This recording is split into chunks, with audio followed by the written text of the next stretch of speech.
sur carrefour.fr. Le Grand Matin Sud Radio. Le petit déjeuner politique. Il est 7h43, merci d'être avec nous. C'est le petit déjeuner politique de Aurélien Pradier, secrétaire général des Républicains et député LR du Lot. Oui, bonjour Aurélien Pradier. Bonjour. Est-ce que vous comprenez les actions des syndicalistes de la CGT qui coupent le courant pour faire céder le gouvernement sur la réforme des retraites ? La question n'est pas de le comprendre. Est-ce que c'est légal ? Non. La loi l'interdit et donc tout ce qui est illégal, je ne le défendrai pas. On peut protester, on peut manifester. Il y a des raisons de le faire dans ce pays depuis plusieurs mois, mais on n'en vient pas à avoir des actes illégaux. Et le jour où vous m'entendrez à votre micro prendre la défense de ceux qui commettent des actes illégaux, c'est que je ne serai plus à la hauteur de ma mission de député. Donc je le condamne très fermement. Alors c'est vrai, mais ils disent, la CGT comme d'autres syndicats, que finalement il n'y a plus d'autres oppositions politiques à ce gouvernement. Donc c'est eux qui sont obligés d'aller sur des moyens radicaux pour se faire entendre. Il est certain que la situation de fracturation de notre pays est absolument dramatique. Et il est certain que c'est aussi l'échec d'une méthode politique, qui est celle d'Emmanuel Macron. Et Emmanuel Macron et son gouvernement sont devenus des éléments irritants de notre société. Ils crispent notre société comme jamais. Vous voyez l'écart abyssal qu'il y a entre le moment où Emmanuel Macron a été élu sur une promesse de grande concorde, du ni droite ni gauche, et droite et gauche, du rassemblement, et l'état dans lequel est notre pays aujourd'hui. Donc oui, c'est un échec de la méthode politique d'Emmanuel Macron.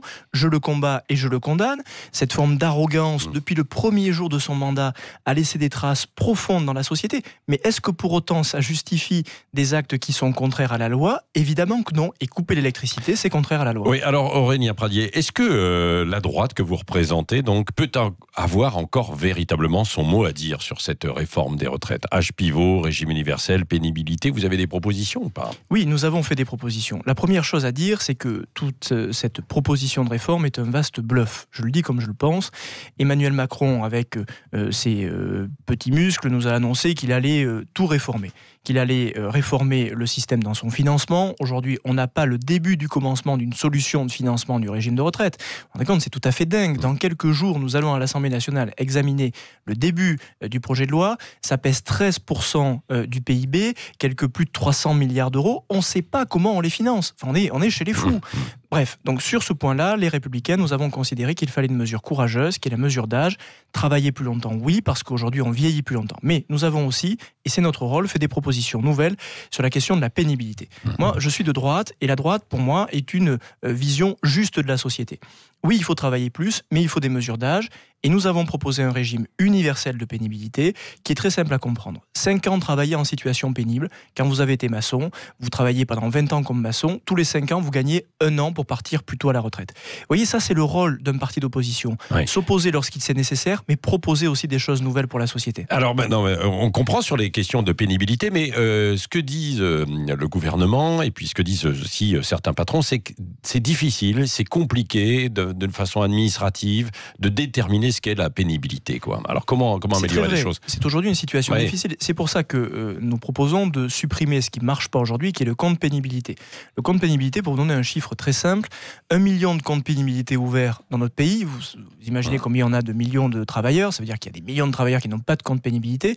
Et sur le million de comptes pénibilité, à peine 3000 travailleurs ont utilisé le compte pénibilité. Donc ce machin ne marche pas. C'est pour ça que nous proposons un régime universel de pénibilité, la suppression de tous les régimes spéciaux et tout le monde à la même enseigne, 5 ans pénibles, 1 an gagné. Bon, mais est-ce que vous êtes entendu par le gouvernement ?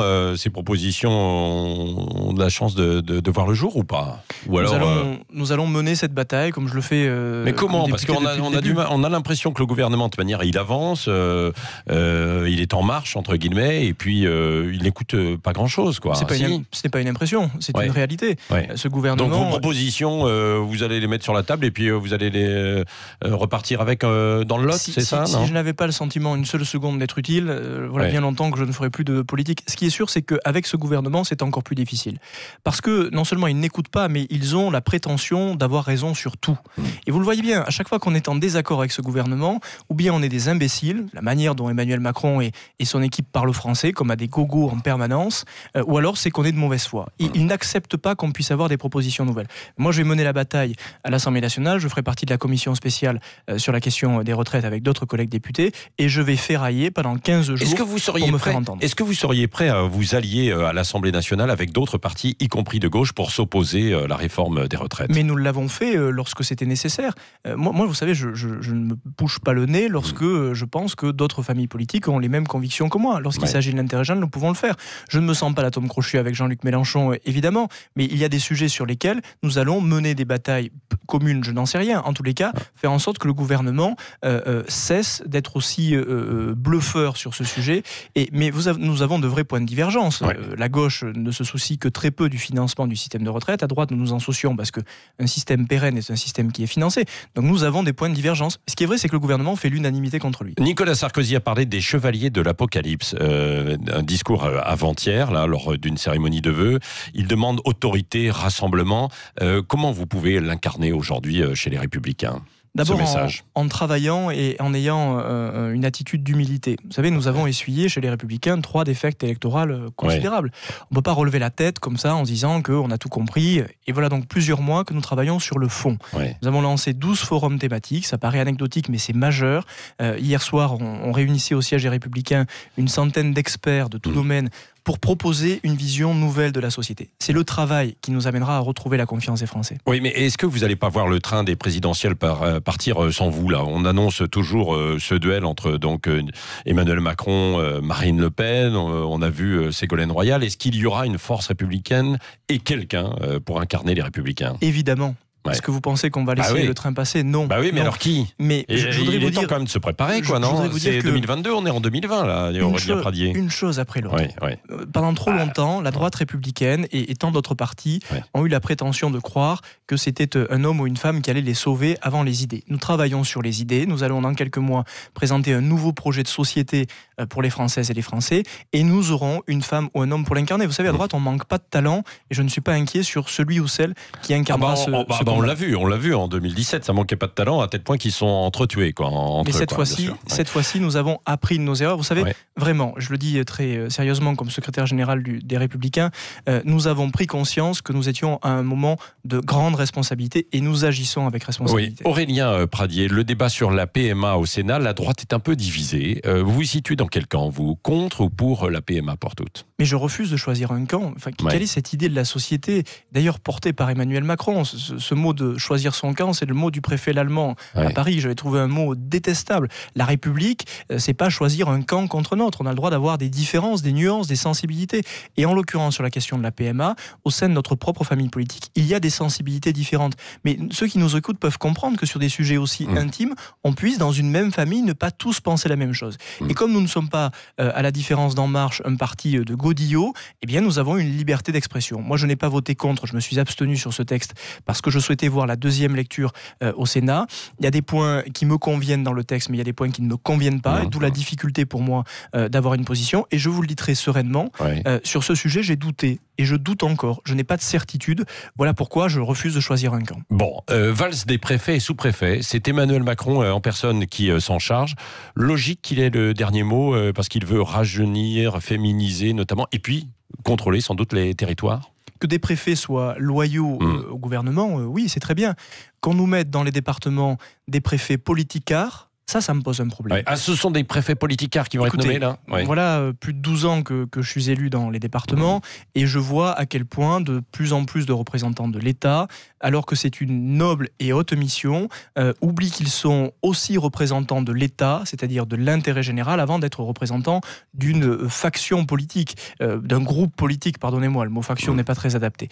Bref, ce que je veux dire par là, c'est que le rôle des préfets est d'être représentants de l'intérêt général et pas seulement porte-parole du gouvernement. Oui, bon, écoutez, on va voir qui sera nommé. À propos de la liberté d'expression que l'on évoquait il y a quelques minutes, est-ce que Éric Zemmour doit être condamné pour ses propos ? Il va être tenu lors de la convention de la droite. Et c'est à la justice de le dire, mais soyons très clairs. Moi, je ne suis pas juge et d'ailleurs, tant mieux, ma santé mentale n'en est que meilleure. Et je ne souhaite jamais le devenir. Ce que je sais en revanche, c'est que notre pays est de plus en plus stérilisé. Et que d'ailleurs, les pays dans lesquels on essaie de contenir la pensée sont les pays qui pensent le moins. Et je pense que tous ces actes qui consistent à faire taire les uns et les autres, à se soucier juridiquement de ce que disent les uns et les autres, c'est pas un signe de bonne santé intellectuelle d'un débat que bon, donc vous n'êtes pas pour le condamner, quoi. Non, mais après, je ne sais pas ce qu'il y a dans le fond du dossier. Une fois de plus, je ne veux pas faire le rôle du juge. Mais ce que je sais simplement, c'est que ce grand pays qu'est la France est un pays dans lequel, depuis des décennies, on a pu dire des choses intelligentes, parfois dire des conneries aussi. Bref, on a eu un débat et pour autant, on finissait pas devant les tribunaux. Et ça, c'est la France. Oui. Aurélien Pradier, le mot de la fin avec Cécile de Ménibus, on va parler des municipales, notamment. Oui, je reviens sur ce que vous avez dit. Vous avez dit, j'aime bien que les choses soient claires et qu'on affiche son étiquette politique. Je n'apprécie pas les candidats qui se planquent, les sans étiquette. Et pourtant, la circulaire de Christophe Castaner va dans ce sens pour les communes de moins de 9000 habitants. Mais est-ce que finalement, ça veut dire que le scrutin municipal est une élection partisane ? Non, ça veut dire que le gouvernement, et Christophe Castaner, de ce point de vue, est assez doué, est en train de tripatouiller cette élection. Enfin, c'est tout à fait fou. Il faut que c'est de la manipulation ? nos auditeurs... Oui, de la manipulation des résultats électoraux, de l'affichage et de la présentation des résultats électoraux. Mais ça, Christophe Castaner est tout à fait capable de faire ça. Vous savez, il se soucie plus souvent de l'intérêt de son parti que de l'intérêt du pays. Mais pour qu'on soit clair, il faut que nos concitoyens comprennent que demain, des maires de petites communes ou de plus grandes communes qui n'auraient pas dit à quel parti politique ils appartiennent clairement, vont basculer dans le parti de la majorité, c'est-à-dire dans le parti de la République En Marche. C'est ça la circulaire Castaner. C'est mettre du blush sur les élections pour faire en sorte qu'ils s'en sortent un peu moins mal que ce qu'ils ont prévu. C'est sans étiquette. C'est une demande des maires ruraux.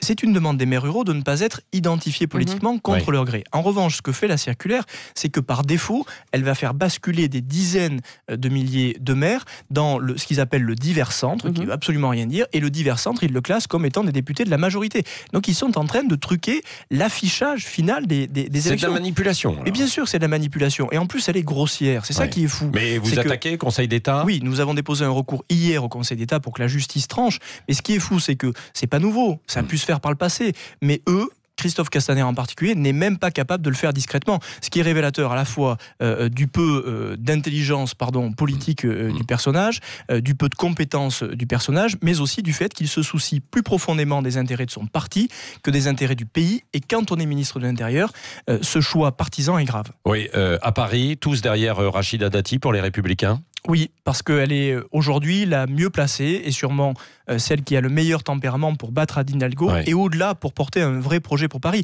Elle fait une campagne absolument remarquable et Rachida Dati a tout le tempérament qu'on lui connaît, que vous lui connaissez bien, et je crois que ce tempérament correspond bien aux Parisiens. Vous espérez remporter de Griveaux, justement ? Peur de Griveaux, non. Sûrement peur lui-même doit avoir peur de lui-même. Ce que je veux dire par là, c'est qu'à chaque fois que Benjamin Griveaux s'exprime, il ne fait que révéler l'arrogance profonde qui est la sienne, qui est au fond une pure illustration de ce qu'est la Macronie. Vous vous rendez compte tout de même que Paris était le bastion de la Macronie il y a encore quelques mois, et qu'aujourd'hui ils sont quasiment au fond du seau. Ça veut bien dire à quel point cet élan qu'on a imaginé autour de la République En Marche était une bulle. Ouais. Merci Aurélien Pradier, secrétaire général des Républicains et député LR du Lot, était l'invité ce matin de Sud Radio. Restez avec nous, 7h56, c'est le Grand Matin Sud Radio. 5h-10h, le Grand Matin Sud Radio.